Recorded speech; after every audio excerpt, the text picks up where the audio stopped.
C'est un stage de préparation, mais ce sont des joueurs que l'on connaît depuis 2 ans, puisque c'est des joueurs qui ont été d'abord dans un groupe de développement U15, ce groupe qui est géré par Johan Radet, donc pour des garçons nés en 2008.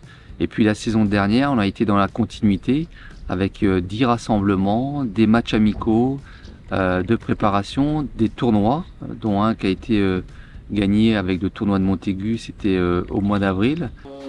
On va faire un retour sur la séance d'hier après-midi. Donc c'était une séance technico-tactique où on a travaillé sur différentes hauteurs.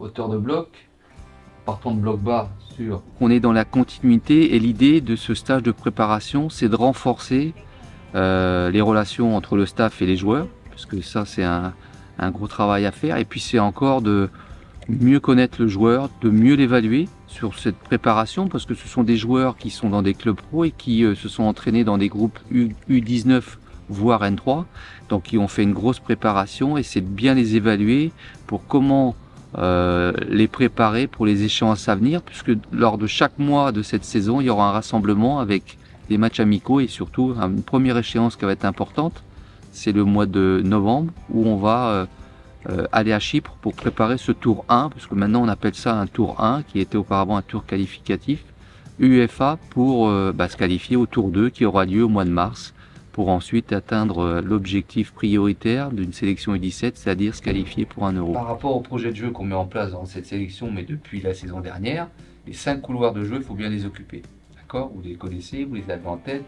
Petit couloir, grand couloir, il faut bien les occuper. Il y a 2 projets, un projet de jeu, puisqu'on est beaucoup basé sur un projet de jeu avec des principes forts identifiés, qui doivent être renforcés encore cette saison et encore mieux appliqués.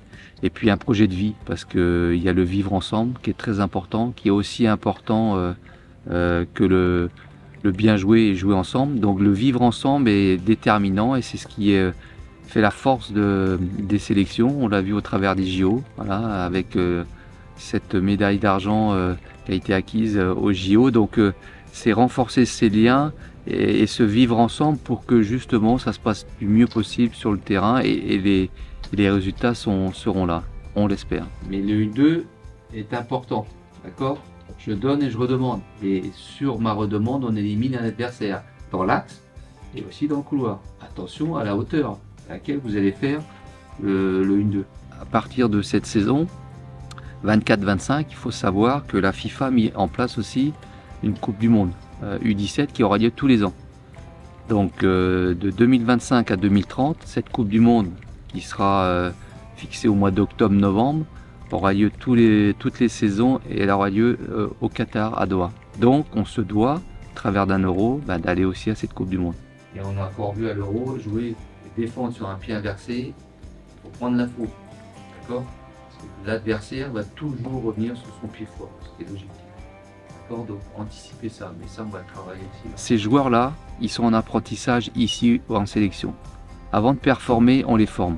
Et comme dans les bons centres de formation qui travaillent très bien, puisqu'on a des bonnes relations avec nos directeurs de centre, c'est de leur offrir une aventure et une expérience supplémentaire sur le terrain et en dehors, et de leur permettre d'atteindre un peu plus vite le haut niveau.